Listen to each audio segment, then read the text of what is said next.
the shareholders took the decision that they could no longer bring up safety measures for that section because they were in financial difficulties in 1966. So the shareholders took a decision to close down that set where both carriages languished at the bottom of the track.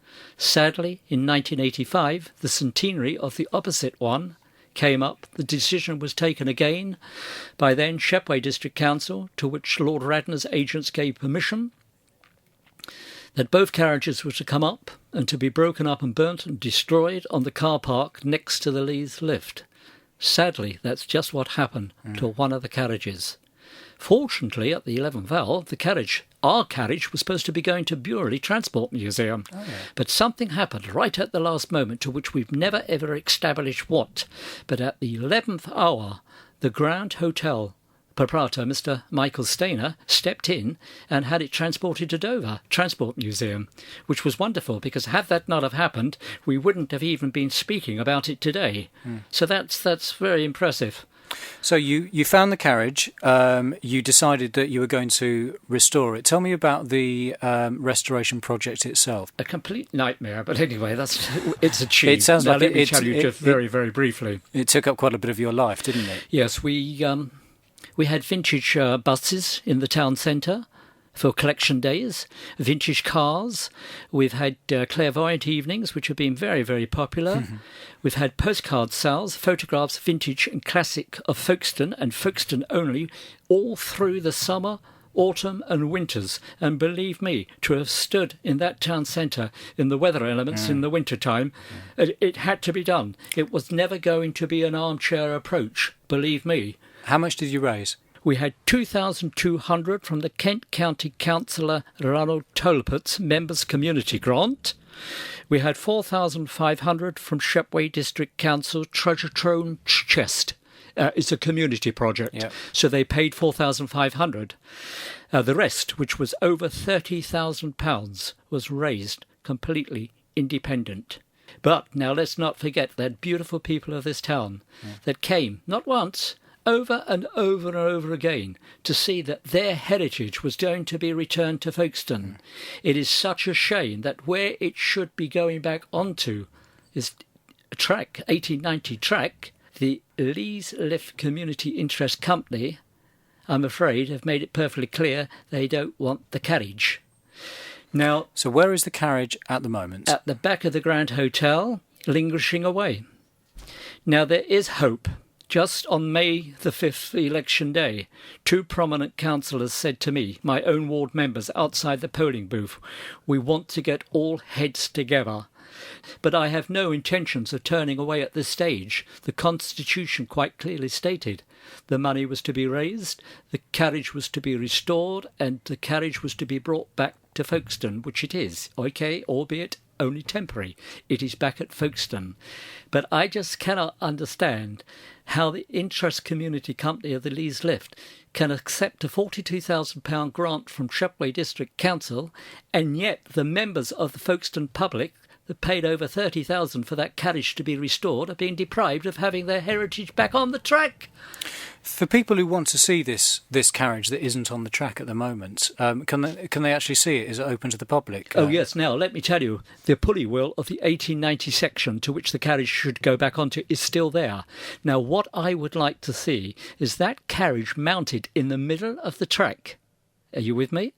Now think from the bottom. Just sitting halfway up the... Halfway down and halfway up you will see this carriage stationed. Okay. Now the design of this carriage is so greater than the existing set. The existing set of carriages, you go into the sides. Its seating is level. Yes. This one, you go into the ends and out of the end. Its seating is in tiered. Each one has a better view than any other individual. Okay. Now, in my time, going back to 1958-59, I used to make for that carriage, and I knew which seat I wanted to sit on because of the view going down to the outdoor swimming pool in those times. Now, what I also want to understand is if we can get a walkway from the top to the entrance of the carriage, the people go down to the walkway into the carriage, they come out. As they go, they see the pulley wheel, which is completely opened underneath. if you were to get the restored 1890 carriage back on the track, isn't it easier to put it in the top where people could just walk in and out rather than halfway down? Yes, but I'm thinking of what a promotion. Think of the promotion that carriage could do in the middle of the track. From the bottom and the top, it would be so visible. It's a puller for your... And I cannot understand the thinking of the Community Interest Company, because that carriage could generate such publicity and promote that Leas lift. There's a golden opportunity. However, we've got to find a home which is going to be as near as possible to placing that carriage permanently near that lift.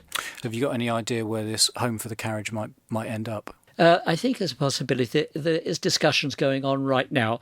I would be foolish to disclose to you right now exactly, but for what I understand from another prominent individual of the town, it could well be very near to the lift. Now, English Heritage state that they clearly want to see that carriage back on to its original track. Heloise Brown, Shepway District Council, Conservation Officer for Shepway, she too wants to see the carriage back on the track. But of course, now the ownership is not in their hands any longer. The lease, they gave in the lease.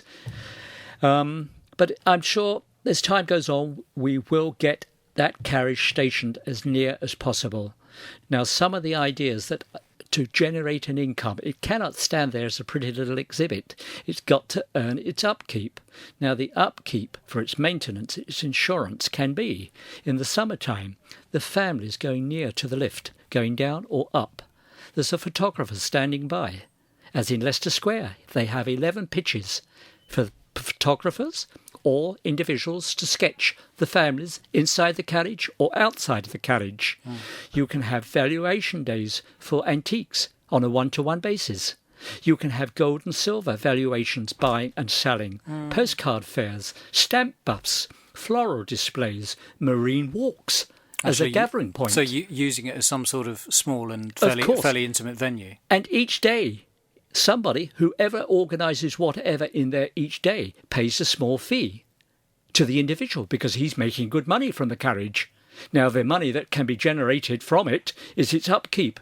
Now, let's also get one thing absolutely abundantly clear, that nobody has ever suggested in 8 years of publicity that the carriage would ever be operational again. That has never, ever been across our minds, because there's only one carriage. It cost a fortune to make the other one up. So it's not going to work again. There's a chance, by the sound of it, a fairly good chance that it will be displayed, perhaps actually near the Leas Lift location. I believe in time to come there will be a spot nearby.